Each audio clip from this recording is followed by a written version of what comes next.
invités. À toutes et à tous, bonsoir, bienvenue. Protection des femmes et filles dans l'espace numérique, le club des jeunes filles leaders de Guinée et ses partenaires se mobilisent. Il est question de sensibiliser sur les défis liés aux violences basées sur le genre à partir des réseaux sociaux. Sona Sagnon.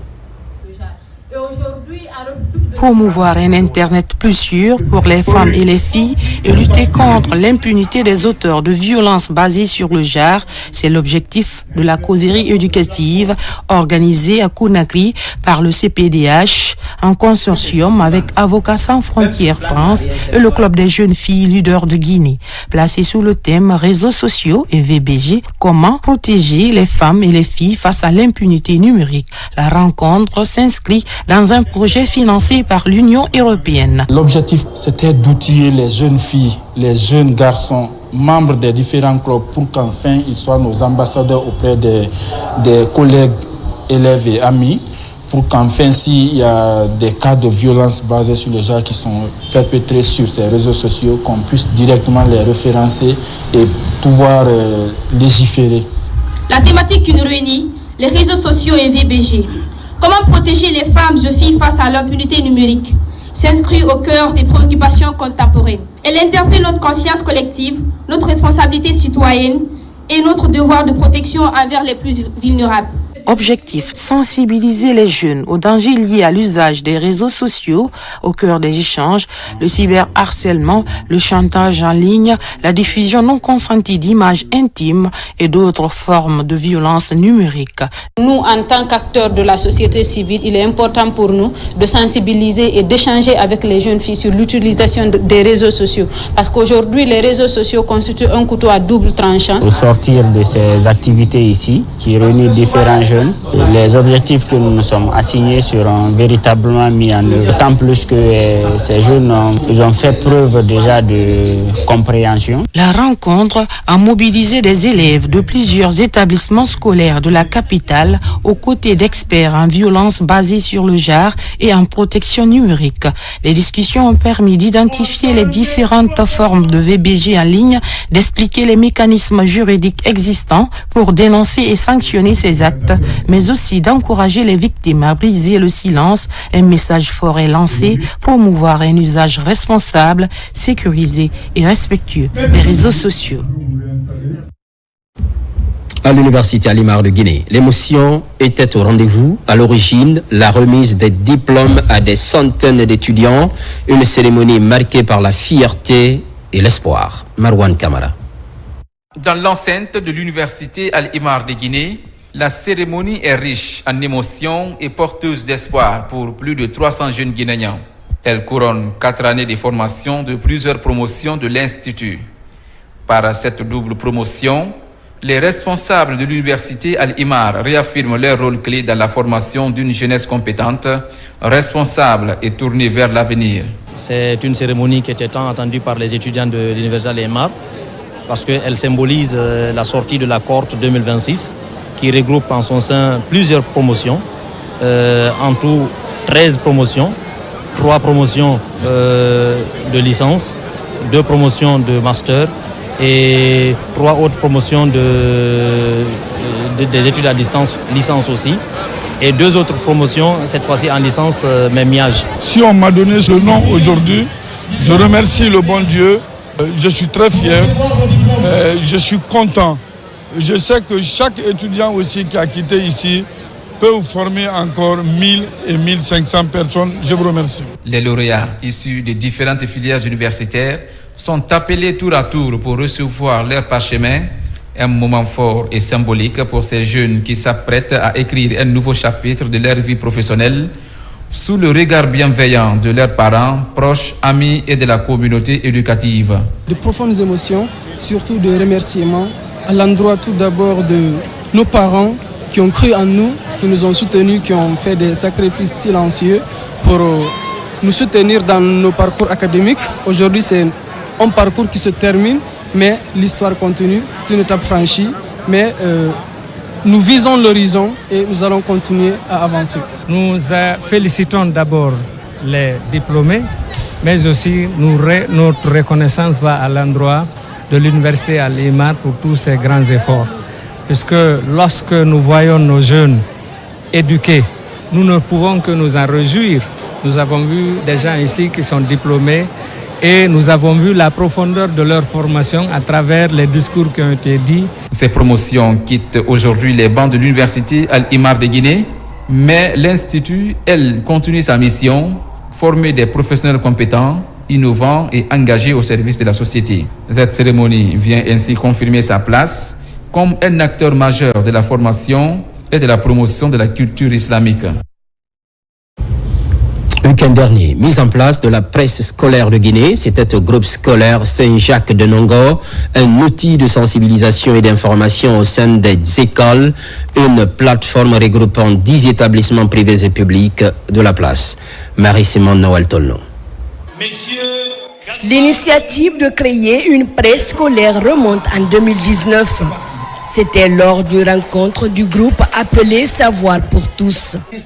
Dès lors, Maurice Kamano, membre du groupe, s'est lancé dans la mise en place de petits groupements composés d'enfants, dont l'objectif est d'améliorer le niveau de ces enfants en communication. La presse scolaire Guinée est une structure qui permet aux enfants de mieux communiquer, de prendre parole devant le public, mais aussi d'apporter des informations autour du monde. Parce que certains n'ont pas accès à l'internet, ils n'ont pas de télévision ni de radio, mais à l'école, s'ils suivent le petit journal à travers leurs camarades, cela peut leur permettre de comprendre ce qui se passe dans le pays. À ce jour, cette presse compte 10 établissements privés et publics de la place.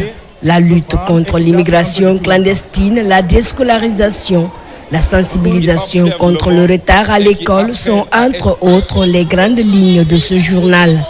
Aujourd'hui, nous inaugurons pas seulement une structure, nous inaugurons une voix, nous inaugurons une génération qui apprend à penser et à s'exprimer.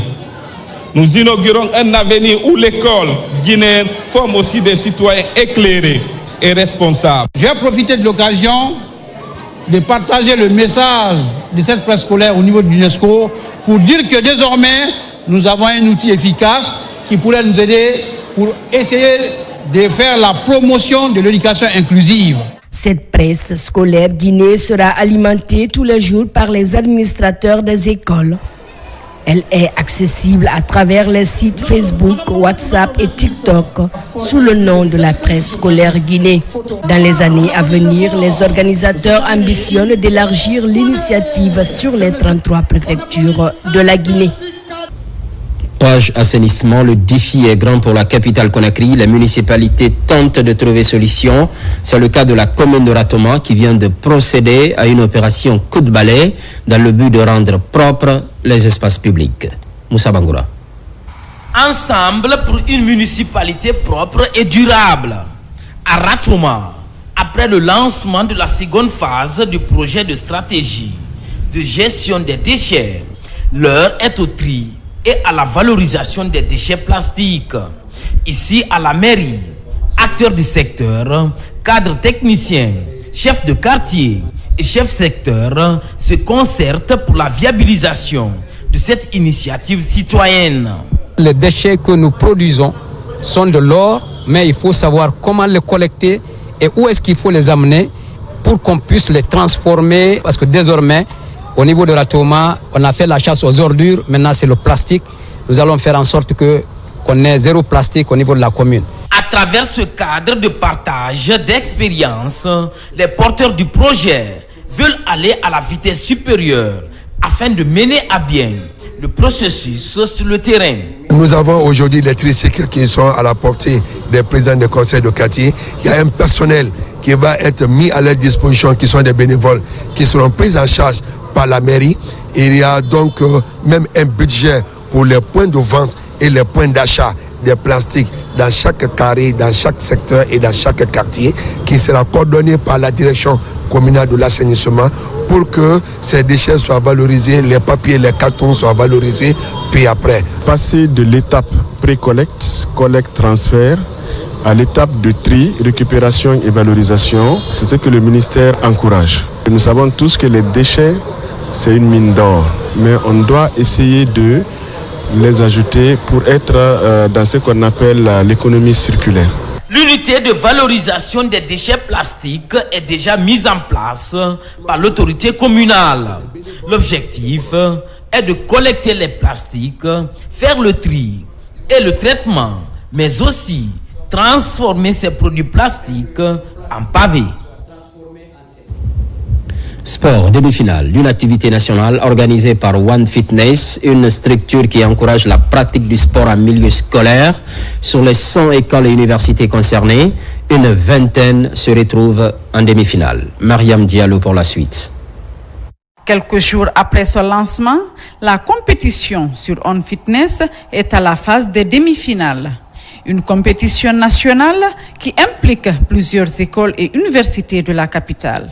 Objectif, encourager la jeunesse à pratiquer le sport pour le bien-être et pour plus d'efficacité dans la performance en milieu scolaire et universitaire. Et cette future génération, elle ne peut être formée avec que la santé. Cette santé, elle est physique, mais elle est aussi mentale. C'est pour cela cette activité de compétition que nous avons mise en place pour accompagner toute la population guinéenne en tant que telle, mais aussi spécifiquement les élèves, les étudiants et quelques professeurs parmi les 100 écoles en République de Guinée choisies qui seront suivis dans cette salle de gym de façon gratuite. Nous seuls, nous ne pouvons pas, avec un accompagnement de l'État, nous pouvons vraiment mettre beaucoup de salles de gym, beaucoup de centres sportifs dans d'autres quartiers. Sur les 100 écoles et universités concernées, une vingtaine a son ticket de qualification pour cette demi-finale. La compétition s'est déroulée ce week-end dans la salle de gymnastique de On Fitness, ici à Koza. Le sport aide les élèves à réduire le stress et l'anxiété, améliorer la concentration en classe, développer la confiance en soi, apprendre à gérer les émotions, notamment face à l'échec. Un élève qui pratique une activité sportive est souvent plus motivé et plus discipliné dans ses études. Notre société a besoin des élèves résilients et disciplinés. Le sport nous enseigne cette rigueur. Il nous apprend à canaliser notre stress, à transformer nos doutes en énergie et de comprendre que la réussite est le fruit d'un travail acharné. Le sport est un langage universel que tout le monde comprend. C'est pourquoi il peut jouer un rôle essentiel dans la construction de la paix et de vivre ensemble.